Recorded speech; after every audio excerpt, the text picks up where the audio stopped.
আবারও আলতামাখা পদচিহ্ন দেখেই চাঞ্চল্য গ্রামে। দেবতার আবির্ভাব বলেই মনে করছে মানুষ। পদচিহ্ন থেকে মানুষ মাথায় তুলে নিচ্ছে আশীর্বাদ। মা তারাকে স্মরণ করেই ধূপ বাতি প্রণামী উৎসর্গ করছেন মানুষ। এক পলক পদচিহ্ন দেখতে বাচ্চা বুড়ো ছুটে আসছে এখানে। তবে এ বিষয়ে বিজ্ঞান মঞ্চ বলছে অন্য কথা। এমন ঘটনা এটাই প্রথম নয়। এর প্রায় 3 মাস আগেও এমনই ঘটনার সাক্ষী হাওড়ার মানুষ। সেদিন দুর্গাপুজোর মহাষষ্ঠী। সাত সকালে চাঞ্চল্যকর ঘটনা। তার জেরেই পাশের গ্রাম থেকে জনস্রোত দেখা গিয়েছিল। হঠাৎ সাত সকালে সেদিন ঠাকুর দালান ও ঠাকুরঘাটে পৌঁছে যে দৃশ্য দেখেছিলেন সেবায়িত জানান আগে কোনোদিন ঘটেনি এমন। ঘটনাটি ঘটেছিল হাওড়া জেলার পেরো গ্রামে। তখন ঠাকুর দালান তালাবন্ধ, পুকুর ঘাট থেকে ঠাকুর ঘর পর্যন্ত আলতা পায়ের ছাপ যায়। সেই ঘটনায় রেস কাটতে না কাটতে আবারও এমন ঘটনা। মায়ের ওই আশা এটা পায়ের ছাপটা দেখলাম। মাকে আমরা খুবই শ্রদ্ধা করি, ছেলে মেয়ে সকলে খুবই ভালোবাসে।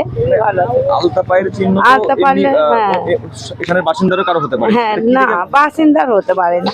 চাবি দেওয়া যখন আছে বাইরের গেটে, দুদিকের গেটে, কি করে পায়ের দাগটা হবে? পায়ের চিহ্ন আমরা আলতা পরি, পরে তো ঘরে ধরে ঘুরি, এরম ভাবে তো দাগটা হয় না। না, ভেতরে তো বাড়ির মধ্যে চাবি দেওয়া আছে। হ্যাঁ, চাবি দেওয়া আছে, যার ঠাকুর সেই বুঝতে পারেনি যে মা এসেছে বলে। তার মা ডাকতে তবেই বুঝতে পারলো যে মা এসেছে। মায়ের কাছে তো আমরা মন থেকে করি, মায়ের কোনো দাবি দাবা নেই। মন থেকে আমরা মাকে প্রার্থনা করলে ওদের মনের আশা পূর্ণ হয়। যেটা আপনি শুনছেন এখন, সেটা আমিও শুনলাম, শুনে আমি দেখলাম, দেখে আমার তো অবশ্যই এটা মনে হয়েছে মাকে যে ভক্তি করে যে ডাকে, মা তাকে সাড়া দেয়। এবার ঘটনাটি ঘটেছে হাওড়ার পাঁচলা ব্লকের জুজার সাহা গ্রামে। রবিবার সকালেই মা তারার পদচিহ্ন পাওয়া গিয়েছে বলেই চাঞ্চল্য ছড়িয়েছে এলাকায়। সেই পায়ের ছাপ দেখতেই সকাল থেকে শুরু মানুষের আসা যাওয়া। দূর দূরান্ত থেকে মানুষ এসে ভিড় জমাচ্ছেন। জানা যায় স্থানীয় একটি বাড়িতে মা তারার পুজো অর্চনা হয় দীর্ঘদিন ধরে। প্রতিদিন নিয়ম মেনে পুজো এবং সারা বছর বিশেষ দিনগুলিতে জাঁকজমক করে পুজো হয়। এখানে মা তারার পুজোর ঘটনা গ্রাম ও পার্শ্ববর্তী গ্রামের মানুষের কাছে জানা। সেখানেই মা তারার আগমন। ঘটনাকে ঘিরে এই এলাকায় সকাল থেকেই হই হই কাণ্ড। যদিও এই বাড়ির এক সদস্য জানিয়েছেন কিভাবে কোথা থেকে এমন ঘটনা। ঝাড়ু দিতে দিতে আসি, তারপর দেখি মায়ের চিহ্ন।